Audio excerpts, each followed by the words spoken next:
ada kasus yang mencuat terkait dengan investasi.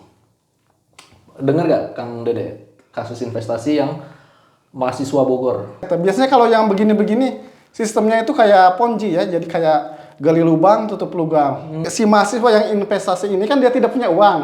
Nah, oleh pelaku itu disarankan untuk meminjam ke pinjol. Mau tidak mau kan pinjol sendiri harus dilunasi ya.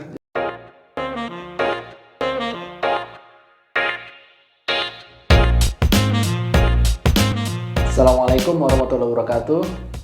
Jumpa lagi di channel YouTube Haro Pengacara. Pada sesi ini kita masih membicarakan terkait dengan persoalan-persoalan yang berkembang di masyarakat, persoalan persoalan hukum ya. Telah hadir di tengah kita Kang Dede Rudianto. Gimana kabarnya Kang? Alhamdulillah sehat walafiat. Bagaimana sebaliknya? Sehat, alhamdulillah. Iya Kang, perlu pemirsa ketahui bahwasanya Kang Dede ini dia ahli di bidang investasi. Nah, kebetulan beberapa hari belakangan ini tuh ada kasus yang mencuat terkait dengan investasi. Dengar gak Kang Dede? Kasus investasi yang mahasiswa Bogor, yang sebetulnya sih bukan mahasiswa, banyak warga Bogor, tapi yang paling banyak itu mahasiswa yang terjerat dengan tawaran investasi. Dengar Kang Dede ya? Ya sempat baca juga. Sempat baca iya. Iya itu Kang, dia kan ini ya, si pelaku ini menawarkan kerjasama, terus dengan tawaran yang menggiurkan, bagi hasilnya itu yang luar biasa gitu, katanya 10%. Iya. Nah itu kalau pandangan Kang Dede gimana sih Kang? Ya saya pribadi sangat prihatin ya, karena ternyata sekarang tawaran investasi itu menjerat mahasiswa juga ya, yang notabene kan mereka kaum itu terdidik ya? Yang pertama kaum terdidik, yang kedua mereka kan melek dalam informasi ya, fase belajar juga gitu, fase belajar, dan mereka sebenarnya kan keuangannya masih tergantung kepada orang tua begitu ya. Dan dia juga pastinya melek informasi, dia tahu bahwasanya banyak investasi, tawaran-tawaran investasi itu yang akhirnya nggak benar gitu ujung-ujungnya. Ya mungkin ini karena kurangnya literasi juga, kurang baca gitu. Menurut saya ya. Iya. Ya itu kalau terkait dengan itu gimana sih pandangan Kang Dede? Ya menurut saya jelas sekali ini sangat mengkhawatirkan sekali ya, di mana banyak warga Bogor, terus hampir setengahnya ya dari 330-an lebih yang sekarang itu terdata di Mapolres Bogor Kota katanya ya. Sekitar 126-an mungkin lebih, karena kan mungkin itu kalau biasanya kalau kasus-kasus investasi bodong itu banyak orang yang enggan melapor karena pertama merasa malu, yang kedua yang mungkin ini kali ya, dia nggak punya akses bagaimana melaporkan, cara melaporkan gimana, mungkin itu kali ya Pak Dede yang kedua ya. Jadi dia malu, kemudian dia tidak punya, karena dia juga tidak punya kemampuan akses bagaimana kemana dia mau melaporkan. Terus juga bisa jadi kalau ada kawannya dia bakal mau juga kali ya. Nah iya betul sekali ya itu. Nah ini tawaran ini kan menggiurkan ya. Iya jelas sekali ya, 10%. Memang kalau yang normalnya itu investasi, kalau yang ditawarkan orang itu sampai kisaran berapa persen sih kalau yang normal ya, yang bisa kita percaya, oh ini yakin kita pasti bener lah. Tergantung jenis investasinya ya. Tetapi kalau yang fix per bulan itu biasanya mengacu ke deposito. Gitu. Oh, kalau fix deposito. Tapi kalau investasi biasa yang fix itu nggak mungkin. Nggak mungkin, soalnya kan kalau bisnis betulan, maka dia ada fluktuasinya kan. Iya, betul. Bulan ini mungkin untung, bulan selanjutnya mungkin rugi juga. Iya, gitu. Iya. Karena bisa jadi untung, bisa jadi rugi. Namanya juga bisnis ya, usaha ya. Nah terus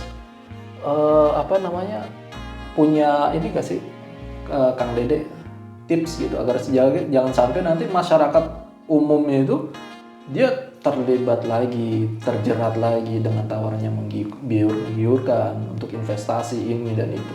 Ada punya tips gak, Kang Dede? Tips saya sih sebenarnya tetap aja ya 3 hal gitu.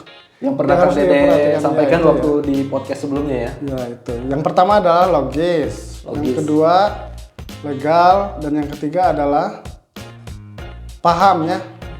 Paham, siapa nih yang paham? Ya paham, orang yang mau berinvestasi itu paham. Oh, kita yang menginvestasikan tak paham. Ya, terhadap alur kerjanya, ya, bagaimana apa namanya bisnisnya dia gitu ya. Kalau yang terjadi di mahasiswa IPB yang banyak terjerat ini ya sekarang ini, kita lihat yang pertama kan keuntungannya 10% tiap bulan. Fix ya. Fix gitu. Selanjutnya itu kan udah tidak logis ya. Tidak logis. Selanjutnya tidak ada izin juga, tidak berizin. Itu kan kayaknya sepertinya perorangan gitu. Katanya ada orang luar terus yang menarik kakak-kakak tingkatnya dan dia menawarkan kepada adik-adik tingkatnya untuk ikut serta dalam investasi tersebut gitu ya.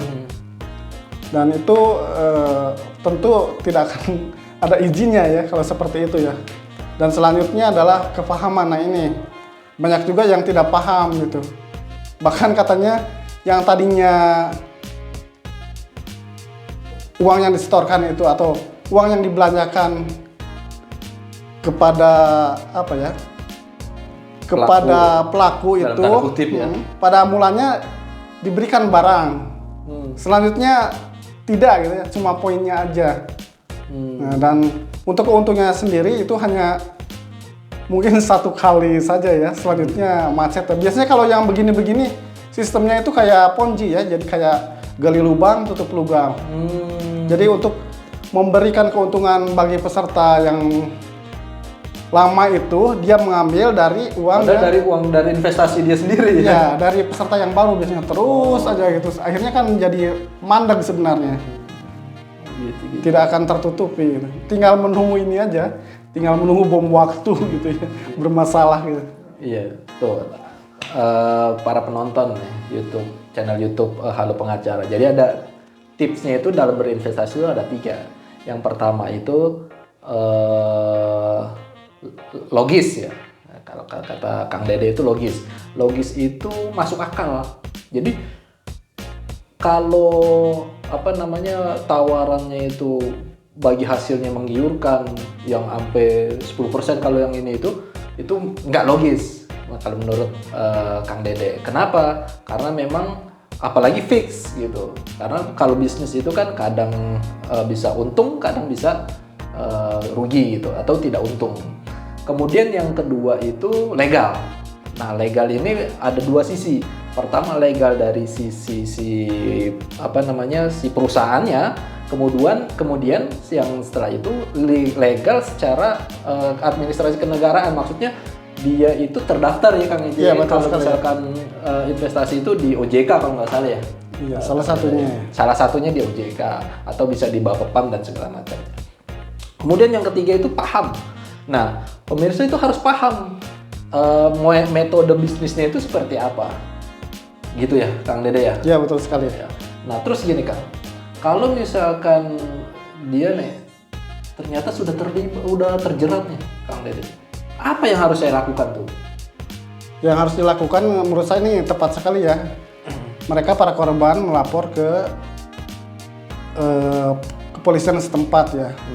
Kepolisian setempat dalam hal ini kalau yang untuk peristiwa ini ya ke Mapolres Kota Bogor gitu, dan mereka bersama-sama terus.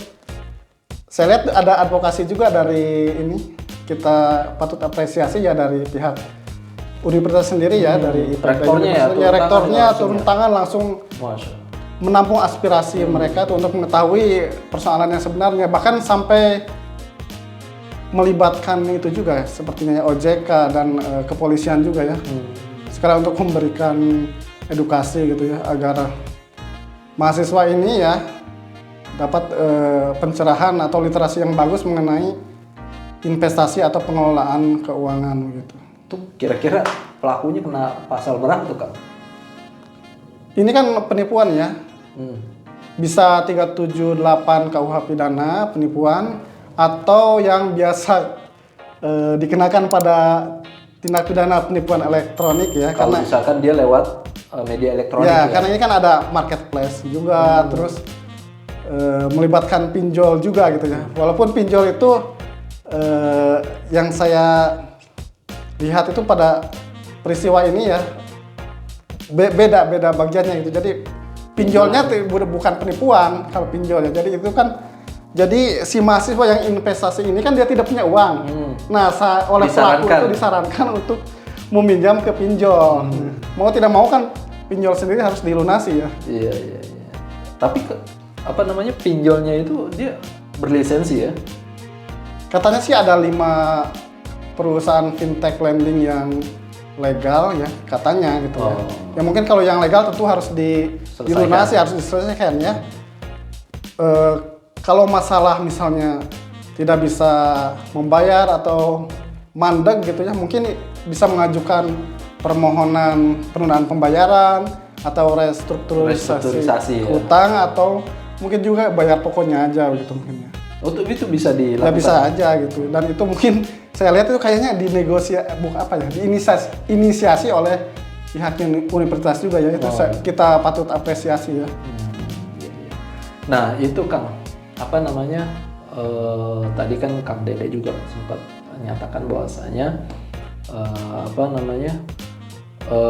terkait dengan pinjol nih kan. Iya. Nah, pinjol ini kan kalau yang berlisensi itu kan jelas ya, dia sudah ada aturan mainnya dari OJK. Iya, terus ya terdaftar lah di OJK. Terdaftar ya. Nah, kalau yang tidak berlisensi itu gimana tuh Bang? Ya kalau tidak lisensi ya sebaiknya ditinggalkan aja. Ditinggalkan ya. Apalagi tidak makanya tadi ketiga tips itu tadi ya. Masuknya itu ke bagian yang legalnya itu ya. Legal baik dari perusahaannya sendiri maupun dari otoritas. Nah, kan waktu itu pernah tuh Kang Dede di berita ya kalau nggak salah ya, Menko Polhukam tuh dia menyatakan bahwasanya kalau pinjol yang tidak berlisensi nggak usah dibayar, kalau nggak salah gitu ya.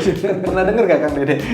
Ya pernah dengar juga sih, itu kan mungkin karena dia tidak legal, jadi dia tidak punya kekuatan hukum untuk memaksa seorang untuk membayar. Jadi apa yang dilakukan oleh pinjol ilegal itu kan sebenarnya melanggar regulasi yang ada di aturan di Indonesia. Di Indonesia ya. Gitu ya. Jadi mungkin lebih baik tidak dibayar itu buat pelajaran gitu kan. Pelajaran biar dia urus dong gitu. Ya walaupun sebenarnya kalau hutang harus dibayar lah, minimal pokoknya gitu ya. Hutangnya harus dibayar. Ya minimal pokoknya gitu. Jadi apalagi kalau orang yang beragama seperti kalau orang Islam kan kalau utang belum dibayar terus meninggal, maka sampai akan meninggal tetap mungkin lagi ya.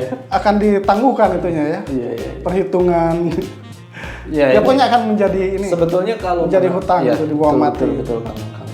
Nah, ini kalau masalah pinjol itu sebetulnya banyak pertanyaan yang harus diungkapkan gitu ya. Tapi emang pertemuan kita ini terbatas gitu. Bisa lain kali kita bahas pinjolnya secara tersendiri ya Kang ya. Baik pemirsa channel YouTube Halo Pengacara, untuk investasi yang terkait dengan terlibatnya beberapa mahasiswa di Bogor itu sekian. Tapi nanti jangan lupa pantengin terus channel YouTube Halo Pengacara karena kita akan membahas masalah pinjolnya. Benar Kang ya? Ya boleh, nanti kita bahas sedikit. Iya. Jangan sedikit Kang, harus banyak biar masyarakat ini paham bagaimana yang harus dia lakukan, apa yang harus tidak dia lakukan, ya Kang ya. Baik, oke. Sekian dari kita pada perbincangan kali ini. Kita jumpa dalam sesi selanjutnya yang tentunya lebih menarik lagi. Jangan lupa like, subscribe channel YouTube Halo Pengacara, dan juga jangan lupa juga di-share ke teman-temannya. Sekian dari kami. Assalamualaikum warahmatullahi wabarakatuh. Waalaikumsalam warahmatullahi wabarakatuh. Terima kasih Kang.